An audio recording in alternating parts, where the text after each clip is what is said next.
Tak kita ada. pergi dekat kita pergi gold lah. Tu minggu lepas terkena Ya, sebab saya pun okey lah. Biasalah market kita nak macam mana. Market Yes, buat yes. dia apa yang dia Ya, suka. betul-betul. Maksud saya, yalah. Okey, Sebab saya rasa saya pun minggu terkena lepas sebab kita, yalah. okey, sebab kita dia market kadang-kadang macam ni lah, kita tertipu bila dia buat engulfing, siapa yang trade engulfing ataupun siapa yang trade technical ni, masa dia naik tu, yang ni, dia naik yang mana ya? Ni ni. Dia naik yang ni. Ini yang ni kan, kejap saya just double confirm. 29 Ogos. Betul lah. Yang ni kan kita ni terkena. Sebab masa dia naik tu, daripada jatuh daripada ke 1720 tu, lepas tu dia naik sampai 1745 ni. Okay, kalau kita pergi dekat time frame kecil. Kita kena lepas dia turun. Yalah, dia yang ni. Yalah, dia naik yang ni kan. Dia turun, lepas tu dia naik breakout. 1730 ni naik. Lepas tu baru dia turun ni. Kata saya yang ni yang kita terkena. So dia masa engulfing, masa kita buat live tu, dia naik kat sini sampai sini. Lepas tu dekat sini ni. Lepas tu kita kata mungkin kita dia akan pull back sampai yalah. So kita kata 1740 1740, lepas tu second one is 1730 dekat sini. Tapi bila dia breakout 1730 ni, lepas tu biasa trader ini yang kita kalau technical trader lah. Okay. Kalau dia ni sama ada dia pull back kat sini, lepas tu dia sambung, ataupun kita kata dia pull back, deeper pull back kat sini. So ini yang kita jangkakan. Okay, sama ada dia buat shallow pullback ataupun a bit of deeper pullback. 1737 dengan 1740 satu level SNR, lepas tu 1730. Ini yang dua level yang kita bagi tahu minggu lepas untuk kita nak full margin ataupun untuk kita nak kata entry. Sebab kita kata 1740 mungkin boleh hantar askar, tapi 1730 zone tu adalah untuk kita boleh katakan macam full margin punya zone lah. Tapi bila dia breakout di 1730 tu, lepas tu dia dah pergi ke next SNR. Okay. Lepas tu next SNR pun dia breakout. Kat sini ramai. First dia kena kat sini. Bila dia breakout sini. So siapa yang full margin 130 mungkin kat sini lah. Tapi kalau siapa yang tak ada stop loss ataupun kat ni, dia tunggu kat sini. Pakai teknik harapan. Lepas tu dia ingatkan 1720 ni boleh menjadi strong support kat sini. Mungkin kat sini bila sideways tu mungkin dia full margin lagi sekali. Dia ingatkan dia akan full back kat sini macam ni. So 3 kali kena. Jadi bila breakout tu, lepas tu kali keempat pakai teknik harapan dekat 1710 ni. Lepas tu yang ni pun naik. Ni pun kalau dekat time frame kecil ni engulfing ni. Okay. So siapa yang masih pegang bias pada buy ni, dia ingatkan dia akan naik. So siapa yang mati dia dari atas ni memang kenalah. Okay. Tapi siapa yang masih tak ada stop loss, masih mengarahkan bias pada buy, kat sini lah dia akan kena betul-betul MC. So margin confirm tak cukup. NFP NFP bila NFP hari Jumaat tu. NFP hari apa masa NFP saya rasa ramai MC 2 hari bulan. So NFP adalah 2 hari bulan. So dekat sini lah betul lah NFP masa NFP yang dia turun tu. Masa NFP dia turun sikit, sebelum NFP diturun, lepas NFP dia naik. Masa NFP dia naik. Jadi masa NFP tu masa NFP tu dia naik, tapi even naik pun dia ada satu spike. Kalau kita pergi time frame kecil tu dia ada spike tu. Laju. Laju. So siapa yang terkena kat sini pun mungkin terkena sebab dia ada, kalau ada buy stop dengan sell stop tu mungkin terkena lah. Sebab dia ada spike, sebab data NFP minggu lepas dia mix, lepas tu baru market cuba nak sideways. Jadi inilah siapa jadi trader ni, kalau baru berjinak dalam bidang forex ni, bukan orang kata semuanya indah-indah. So kadang-kadang kita purely pakai technical ataupun purely pakai fundamental ataupun holy grail macam mana pun, kalau teknik tu kata ini dah breakout, so tunggu pullback. Jadi kita akan buat salah kat sini. So tak ada orang tahu masa tu siapa yang buy, dia kata yang ni ada pullback untuk buy ataupun second pullback layer dekat sini. Tapi siapa tahu dia pergi breakout level ni start balik dekat zone kosong ni. Bila dia pergi ke sini, orang akan ingat ini boleh full margin. So sini ada SNR. Double bottom. Double bottom. Lepas tu market tak respect double bottom pula. Lepas tu dia breakout. Lepas tu dia breakout, dia naik semula. Lepas tu siapa yang ada sell stop kat sini tu, mungkin dia dah kena. Jadi orang yang buy dah kena, lepas tu dia tukar pergi sell, kat sini pun dia kena. Lepas tu bila market ikut arah, lepas tu dia pergi sell kat sini. Lepas tu lepas NFP dia naik. Lepas tu masa NFP siapa yang suka trade grid strategy, buy stock kat atas, sell stock kat bawah, dua-dua kena. Last tak tahu nak buka yang mana satu.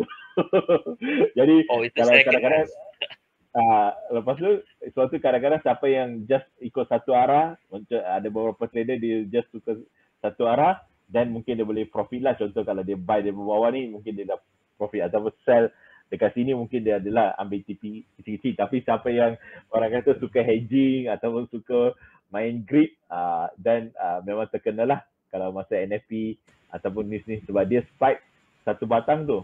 Sebab siapa yang trade gold ni dekat time frame kecil mungkin dia tahulah, sebab hari tu saya perasan dia ada memang ada spike yang ni. Boleh nampak dekat 5 minit punya time frame yang ni. Yes. Baru ni nampak. Okay, so dia spike sampai 1715, lepas tu ke bawah 1704.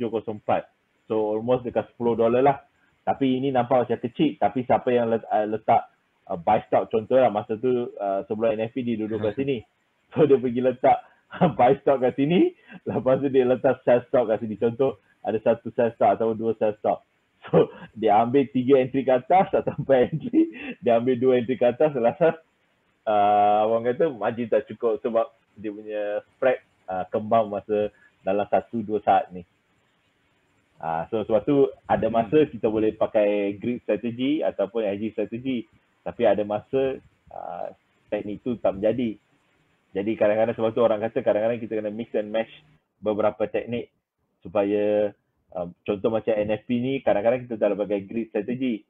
Okay, masa NFP mungkin kita ambil, orang kata sebenarnya broker tak allow. Mungkin kita pakai arbitrage, tapi arbitrage trading terpaksa pakai beberapa account tapi bukan account sendirilah.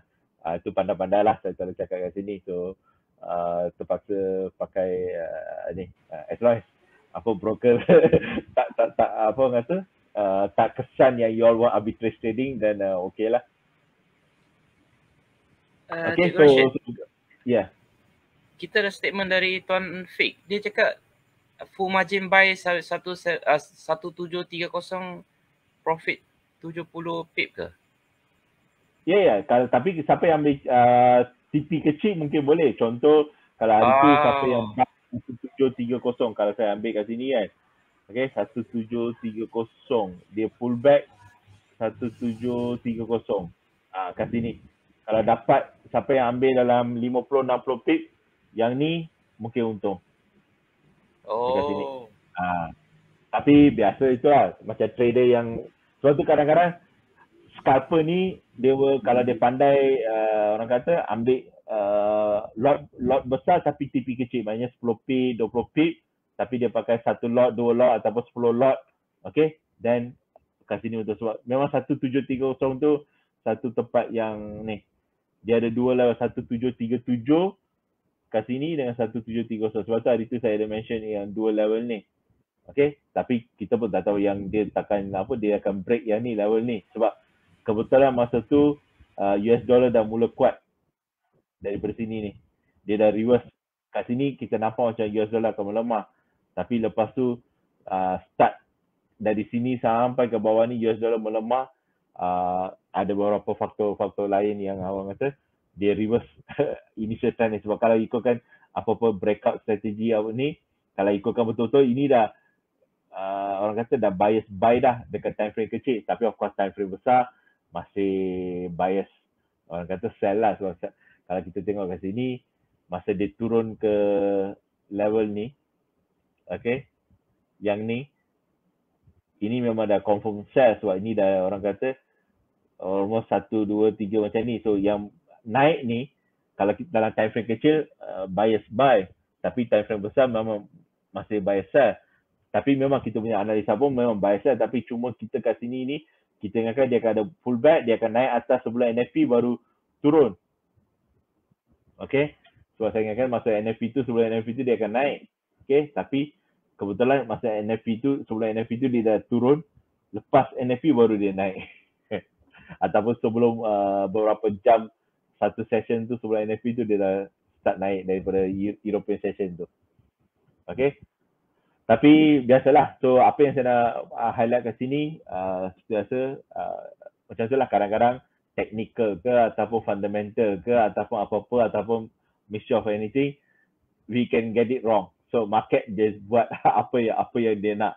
Okay, kita analisa macam mana pun, contoh kita nampak analisa macam buy, ada yang nampak macam sell. Mungkin siapa yang sell kat sini tu mungkin dia nampak sell tapi tiba-tiba dia naik. Ataupun kat sini pun dia tengah sell tapi tiba-tiba dia naik, dia dah mungkin kena break even ataupun dia tak cukup margin sebab dia dah naik, sebab mungkin dia full margin kat sini. Jadi orang sell kena, lepas tu orang buy kat sini ni, okay, dia ingatkan dia dah breakout, lepas tu dia pula kena. Jadi market memang kenakan, kalau margin kita tak cukup, yang suka full margin tak ada stop loss, memang dua-dua kenalah. So hakikatnya apa yang kita nak beritahu, siapa yang tak ada stop loss, siapa yang tak ada risk management, okay, ataupun kita tak jaga entry, memang benda ni biasalah. Okay, tapi kita sebagai trader, biasa kita always go for quick profit. Okay, so pasal lot size, pasal risk management tu, of course kalau ikut buku kita kata kena ikut betul-betul lah. Tapi macam biasa saya ulang, masa kita tengah trading tu, semua orang kata risk management, stop loss ni semua tolak tepi. Lagi-lagi siapa yang join contest. Saya rasa rata-rata kebanyakan trader yang join contest Team Rex ni ataupun kat luar, siapa yang trade gold ni, rata-rata kata saya kebanyakannya MC. Sebab sama ada dia orang buy, dia orang terkena kat sini, ataupun dia orang sell, dia orang terkena sini, ataupun dia tengah sell kat sini. Sebab orang yang sell ni sama macam kita, hari tu kita kata dia akan pullback. Jadi orang yang sell ni dia pullback dekat 1700, dia ingatkan dia akan sambung, so dia dah terkena. Ataupun masa 1710 tu orang ingatkan dia akan pullback, akan turun. Kat situ pun dia terkena sebab dia dah naik. So sekarang ni dia tengah sideways, so masih jadi tanda tanya sama ada gold akan ke bawah atau ke atas. Okay, so back to ni, kita punya analisa. Long term bias, gold masih ke bawah. Okay, kita jangka 1680 ni. Tapi itulah, sekarang ni dia nak pergi 1680 ni, sama ada daripada level ni dia akan pergi ke bawah ataupun ada peluang untuk naik atas baru turun. Okay, so ini susah kita nak beritahu sebab market sekarang ni macam ada nampak sikit-sikit dia akan naik atas baru turun. Tapi ada juga nampak macam dia terus 17 ni dah menjadi satu resistance. Maknanya dia boleh turun. Tapi kalau tanya saya bias sekarang ni benda ni dah jadi resistance lah. Kalau tanya saya punya pergerakan saya nampak macam ni lah. Okay. Tapi saya mungkin salah. Of course, sebab kita cuma analisa dan mapping. Okay. Tapi kalau ada yang rasa macam bias ke atas, mungkin boleh menjadi. Tapi saya masih bias ke bawah. At least sampai mungkin September 21. Okay. So saya jangka mungkin lepas tu baru ada peluang untuk dia naik ke atas. Jadi sebelum FOMC meeting saya jangka mungkin gold ada peluang untuk dia touch 1680 ni. Okay, so itu saya bias lah. Okay, tapi kalau siapa yang bias buy, mungkin point tu valid juga. Kita sekarang ni susah nak tahu. So dia sekarang ni tengah sideways ni. Antara 1700 dengan 1717 ni.